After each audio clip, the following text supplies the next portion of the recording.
Welcome back to another Tera Plays Tera video. Today's video, I'll be going over Bahaar Sanctum. Yes, a guide all about Bahaar. So to start off, we have Phase 1. I do want to let you know, a lot of mechs in Phase 1 will reappear in Phase 2, or they'll be slightly changed.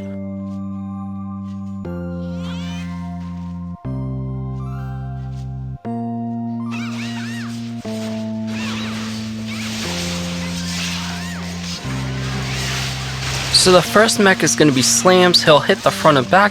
Tanks you can block, everyone else you'll have to iframe. The jump attack is for the tank. You must iframe this. If you don't, you will get knocked down. Next we have waves. Basically the boss is going to spawn 4 waves and they'll start whatever side he slams his foot. You cannot iframe these waves. You have to either move over them, go through them without getting hit, or you want to bounce between each side. Do note they'll always start on the side his foot stomps, so you can go to the other side and then just move over them.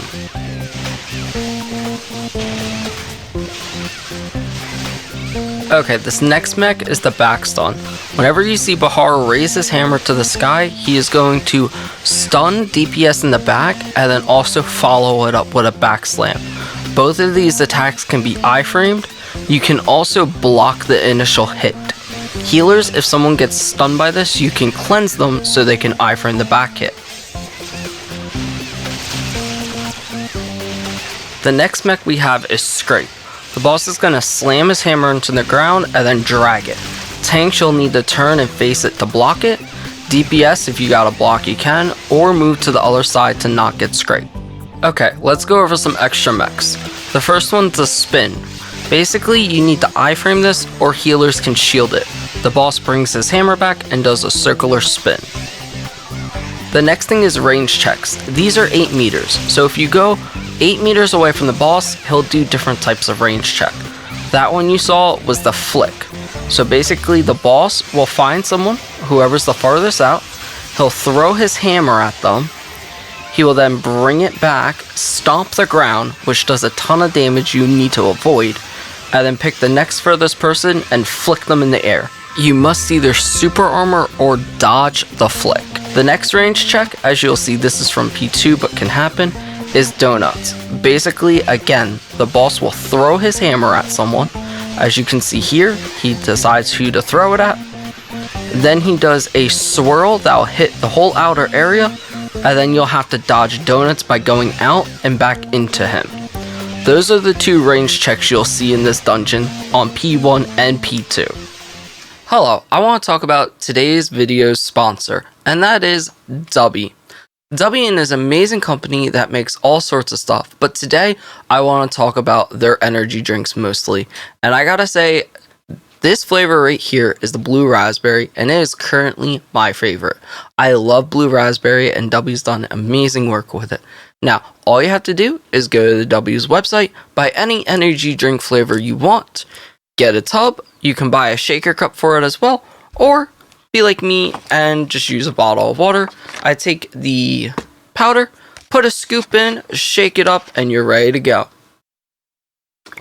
Now, let me tell you a bit about Dubby and their energy drinks. They are amazing tasting. I love how it tastes. There are no jitters, so if you're playing video games, getting ready for a long gaming session like I am, they are fantastic. That they give you the hyper focus you may need to complete your gaming session with no jitters at all and still have an amazing taste. Also, let me tell you, their drinks have no sugar in them, which is something great for me as I was really hooked on soda and trying to get my sugar down low. So, Dubby's energy drinks are amazing. Now, let's talk about some of the other stuff. You can look on the website here that you'll see Dubby has many different things you can buy at the website. Don't forget, you can also use code TSTERRA to get 10% off of any of your purchases. Or click on the link in the description of this video, and that should also apply the code for you. So, within that, let's get back to today's video.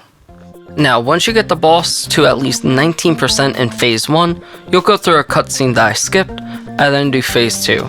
As you can see here, the first thing is the boss will do a flare up. If you notice, my teammate was kind of close enough to him, and then you want to wait till you see that health bar, and now you can attack. The next thing I want to talk about as the guide goes on is skeletons. You'll see skeletons spawn throughout the arena. Healers, your goal is to sleep them. Sorks can help. Sleep them so they don't make it to the edge by the time their timer runs out. If you do, they will turn red and they can come back in and explode. I'll go over that later on. So the first major mech you're going to see in P2 is Feel My Wrath. The boss will do this either by being enraged or getting him down to 90% when he does enrage.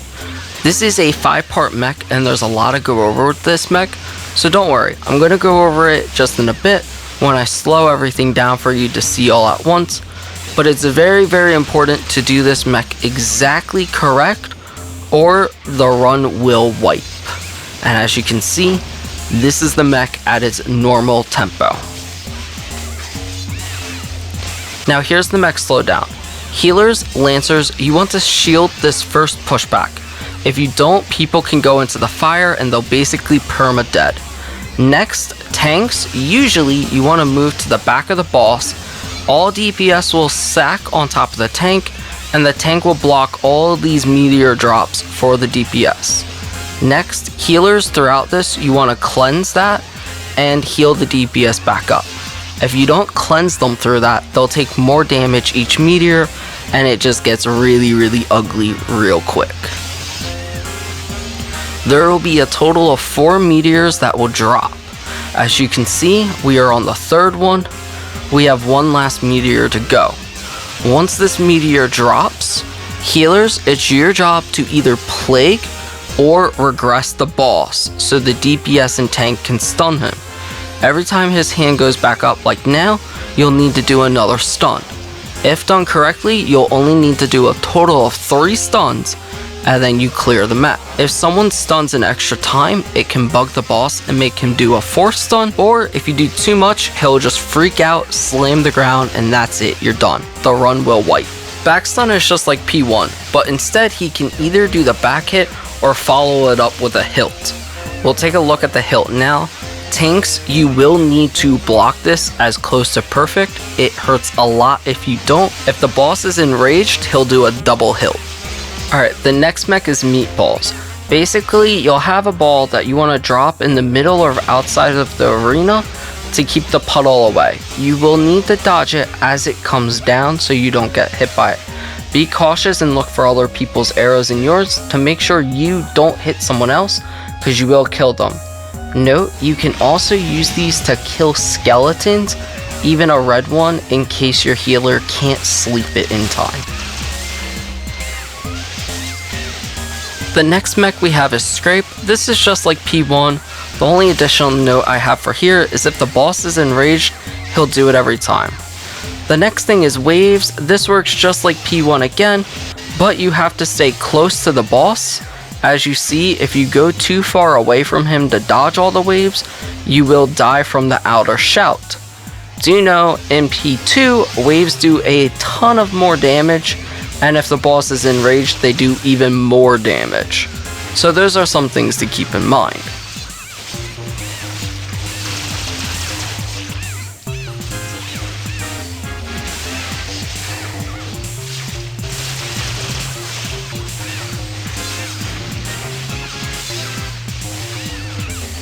Four-hit combo. Basically, the boss is going to hit the tank, you'll need to iframe it. Then the boss is going to do a swirl. DPS, you'll need to be on the correct side.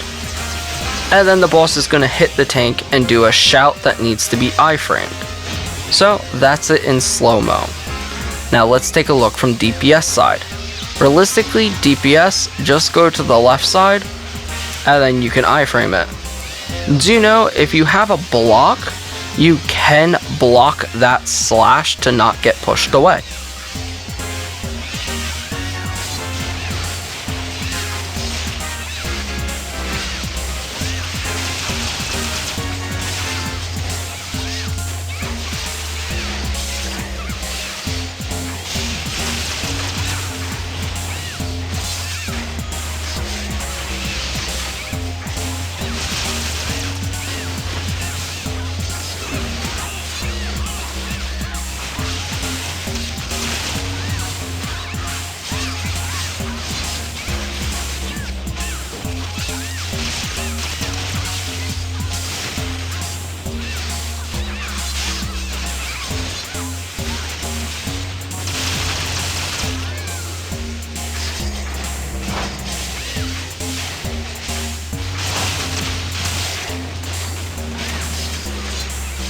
Here we have the res bait where he jumps at whoever res baits.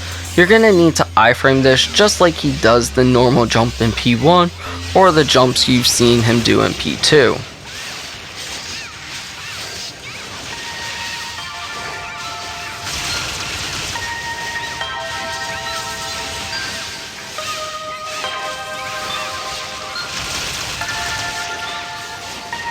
By the way, a good example of how to kill a skeleton with a meatball is my teammate in the top left. Now, 30%. I've stopped the video here because there's so much to go over. The first thing I want to warn you all is, once you hit 30%, you're going to start a 5-minute timer. Also, the boss will be enraged the whole 30%. So the boss no longer de-enrages. Within that, do you know, even though he's enraged, all of his mechanics do a ton of more damage. The final thing to mention is lasers. This is the last mech you'll see, and basically anyone who has the eyeball above their head needs to go off to the side, wait for lasers to shoot from the tower, and then move back into the boss. Do remember, there's an 8-meter range check. Most tanks will not get lasers. Brawlers and Lancers, you are safe. Warrior tanks, got bad news for you. It's not programmed that you're a tank in the game, so you will have to dodge this. I will explain this, and I will show the tower as soon as we get back into the full video. Now, good news for you, I do have the eyeball. You can see it on my debuff bar in the top right. You can see it above my head. And now that the video is playing, I actually dodged this mech. That tower is where they come from, and that's what you have to do to dodge lasers. Again, let's slow it down. Yes, you will have to do other mechs while dodging lasers. Turn around, look at the tower, go back in. Some advice for tanks, it's nice to let the DPS and healer see that tower so they don't have to do what I did, which is 180 flip their camera. They can just go with it. Do know, those lasers are a one-shot. So if you're a warrior tank, you bring them down middle, you will kill everyone if they don't move. Anyone that gets hit by them will die. So, you know, be safe. Move away from the boss. Reapers, unfortunately, if you assassinate with it, there's a bug that you will despawn them potentially, and you'll have to wait. And there's lasers again, just simply move off to the side, stay 8 meters. If you do all this, you got a simple clear of Bahaar. Don't go anywhere, there's a few mechs I haven't mentioned that I will mention after we kill the boss.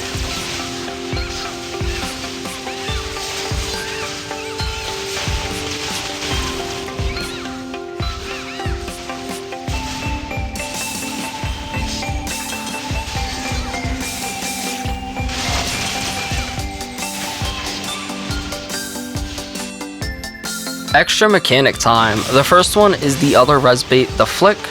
Basically, if you res the boss, he will turn to whoever res baited and flicked. Just like the flick before, you'll need to dodge it or you can super armor it to not be flown away. The last thing to mention is what happens when you get a red skeleton and how you get a red skeleton. At the beginning of this video, I mentioned that if a healer doesn't sleep it, or if it hits the wall and you don't kill it in time, it'll turn into a red skeleton and it will come back to the boss. As soon as the skeleton approaches the boss, it'll explode. Anyone within that big red circle will die. That's my guide on Bahaar. If you got any questions, feel free to ask in the comments section. If you liked this video and you found it helpful, go ahead and hit that like button. And as always, if you keep finding your way back to the channel and you're not subscribed, please do so. I'm super happy that we've almost hit our 300 sub goal. And as always, I hope to see you in Aboria, gamers.